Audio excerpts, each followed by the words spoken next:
చైతన్య రథం ప్రేక్షకులకు స్వాగతం, నమస్కారం. పాకిస్తాన్ కవించింది, భారత్ కళ్ళెర చేసింది, ఆపరేషన్ సింధూర్ స్టార్ట్ చేసింది. కంగుమంటూ ప్రతిధ్వనించిన బాంబుల మోతతో కరాచీ నగరమంతా భయంతో వణికిపోయింది. భారత నౌకాదళం రంగంలోకి దిగి సముద్ర గర్భం నుండి ఉవ్వెత్తున ఎగిసిన కెరటాల్లా విరుచుకుపడింది.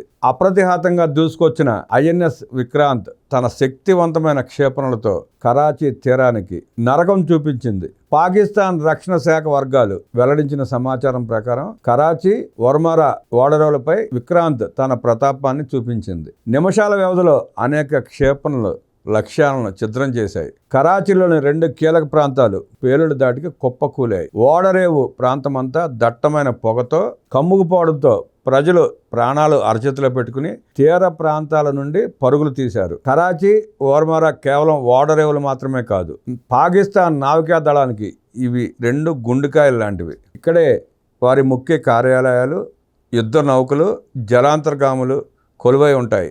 ఐఎన్ఎస్ విక్రాంత్ ఈ కీలక స్థావరాలపై పిడుగుల విరుచుకుపడటంతో పాకిస్తాన్ నేవీకి కోలుకోలేని దెబ్బ తగిలింది. సమాచారం ప్రకారం ఐఎన్ఎస్ విక్రాంత్ ఇంకా కరాచీలో తన విధ్వంసక దాడిని కొనసాగిస్తూనే ఉంది.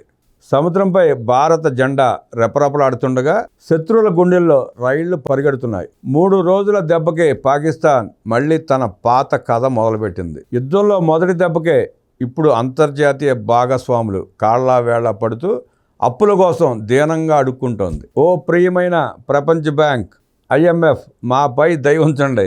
స్టాక్ మార్కెట్ కుప్ప కూలిపోయింది, యుద్ధం మమ్మల్ని పూర్తిగా మింగేస్తోంది అంటూ పాకిస్తాన్ ప్రభుత్వం యాచన స్తోత్రాన్ని మళ్ళీ వల్లివేస్తోంది. ఒకసారి నిజాయితీగా ఆలోచించండి. దేశ భద్రత కోసం, ప్రజల అభివృద్ధి కోసం ఖర్చు చేసి ఉంటే ఈ దుస్థితి వచ్చేదా? కానీ వాళ్ళు చేసిన పని ఏమిటి?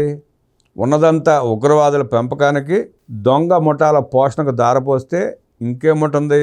అప్పుల ఊబిలో కూరుకుపోవాల్సిందే కదా.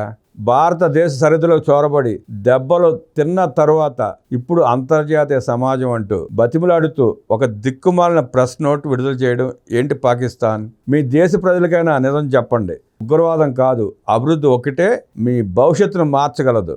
దేహి అంటూ భారతదేశాన్ని ప్రాధేయపడండి. ఇప్పటికైనా కనికరించి వదిలేస్తుంది భారత్. జై హింద్. నమస్కారం.